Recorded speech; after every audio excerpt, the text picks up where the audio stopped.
Eu sou o Padre Alexandre Fernandes, eu estou partilhando com vocês a doutrina da nossa Igreja Cristã Católica, dando fundamentos para aquilo que você é convidado a acreditar. É verdade que a fé é um dom derramado do Espírito Santo em nossos corações, mas precisamos dar razão a tudo isso. Hoje nós vamos conversar sobre os sacramentos.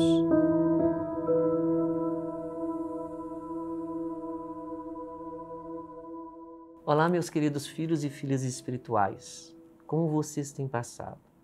Hoje falaremos sobre os sacramentos. Como é que nós conhecemos a Deus? Nós chegamos ao conhecimento de Deus através da sua revelação.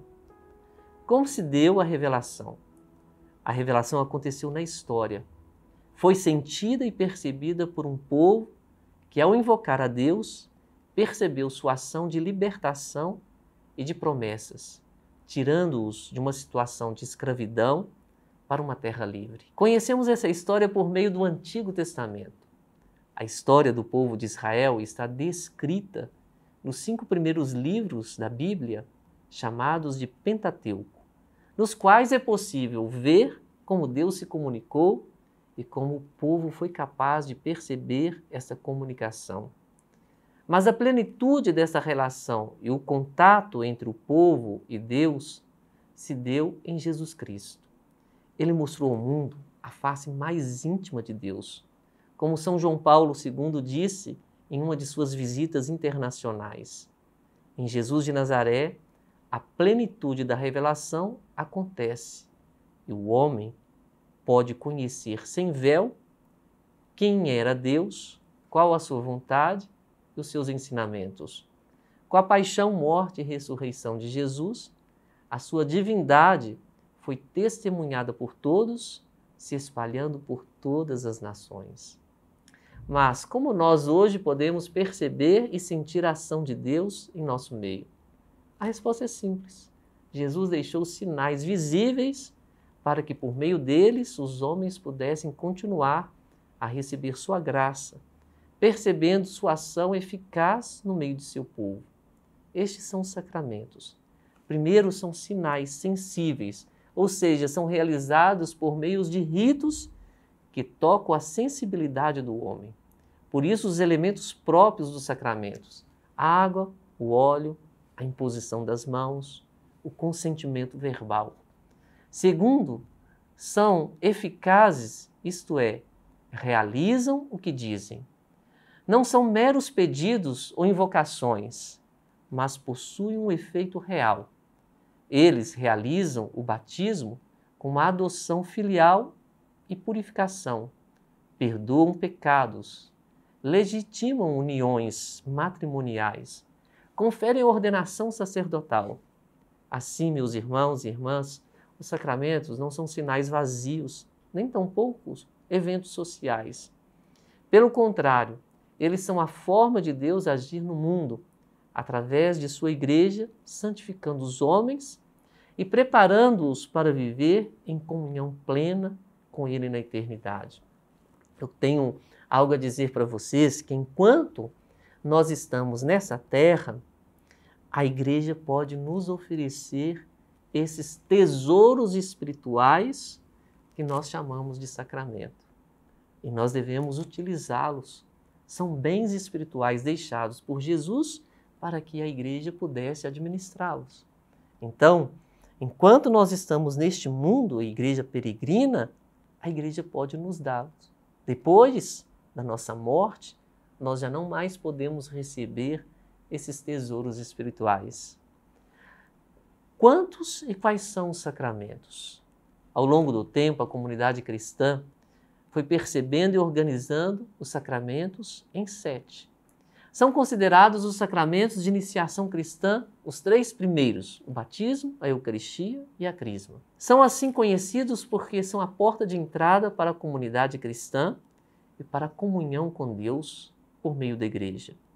O batismo é o sacramento da filiação, com o qual fomos lavados do pecado original, tornando-nos filhos livres e abertos ao amor de Deus. A Eucaristia é a participação na mesa dos filhos de Deus. Mesa essa que é o alimento que é dado ao próprio Jesus. Ele que se deu como sustento espiritual para os seus discípulos. A crisma é a confirmação desta fé. Hoje ela é recebida geralmente no começo da juventude, como ratificação e resposta consciente e livre do batismo. Deste modo, estes três sacramentos estão intimamente ligados. Quando nós falamos que os sacramentos são sinais sensíveis, todo sacramento ele necessita de matéria e de forma. Falamos de óleo, água, imposição de mãos e a expressão verbal. Nesses três primeiros sacramentos, nós encontramos a matéria do sacramento do batismo, a água. E justamente o novo batizado é ungido com óleo.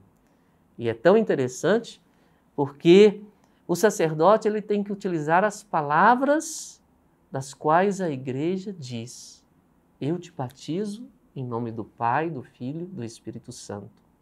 Me lembro agora, recentemente, um sacerdote que durante muitos anos batizou com a fórmula errada, dizendo: nós te batizamos em nome do Pai, do Filho e do Espírito Santo.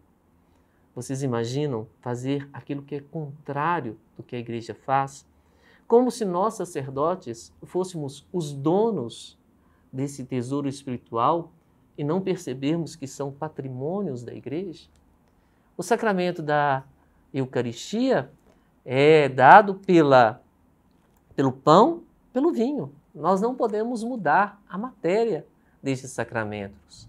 A forma são as palavras utilizadas por Jesus, deixadas ali no Evangelho, na última ceia. O sacramento da crisma é feito com o óleo do crisma, a imposição de mãos e, ao mesmo tempo, a maturidade cristã. Os demais sacramentos fazem parte da vida dos homens em seus diversos estágios. A confissão é o sacramento do perdão com o qual um fiel se apresenta ao Padre, acusando-se de seus pecados e recebe o perdão. A unção dos enfermos é o sacramento da cura. Por muito tempo foi chamada de extrema-unção, sendo vista como sacramento recebido no leito de morte. Mas o amadurecimento da concepção deste sacramento indica que ele é o sinal eficaz da cura. Aliás, esses sacramentos, eles são chamados sacramentos de cura. Tanto a confissão, porque é a cura dos nossos pecados, quanto a unção dos enfermos, porque também nos cura. Se não vier a cura física, vem a cura espiritual, porque a unção dos enfermos perdoa os pecados. Outro dia alguém me procurou pedindo para que eu fosse dar a unção a um doente. Eu disse: mas eu celebro missa neste hospital todo quarta e todo sábado, por que eu não fui procurado ainda? Ah, padre, porque nós deixamos para o momento da morte. Não é isto que a igreja nos ensina, e nem aquilo que está na palavra de Deus. É tão lindo quando nós escutamos a epístola de Tiago dizendo, se você está alegre, cante, se você está doente, chame o presbítero do Senhor para que ele te imponha as mãos e sejas curado. São quantas coisas que nós vamos aprendendo. O outro sacramento é o sacramento da ordem, que é conferido aos que se sentem chamados à vida sacerdotal, tornando-se sinais e continuadores da missão de Jesus no mundo como presbíteros. O matrimônio é o sacramento dos cristãos que se sentem chamados a viver uma vida em união com seu esposo ou esposa, abrindo-se à graça da fertilidade e do amor conjugal. De forma geral, estes são os 7 sacramentos. Convido você a acompanhar as próximas catequeses, os próximos encontros, que falaremos a respeito de cada um deles, para que você possa aprofundar um pouco mais a sua fé e a sua compreensão daqueles elementos fundamentais que nos tornam mais cristãos católicos. Que Deus abençoe vocês. No nosso próximo encontro, nós vamos falar sobre o batismo.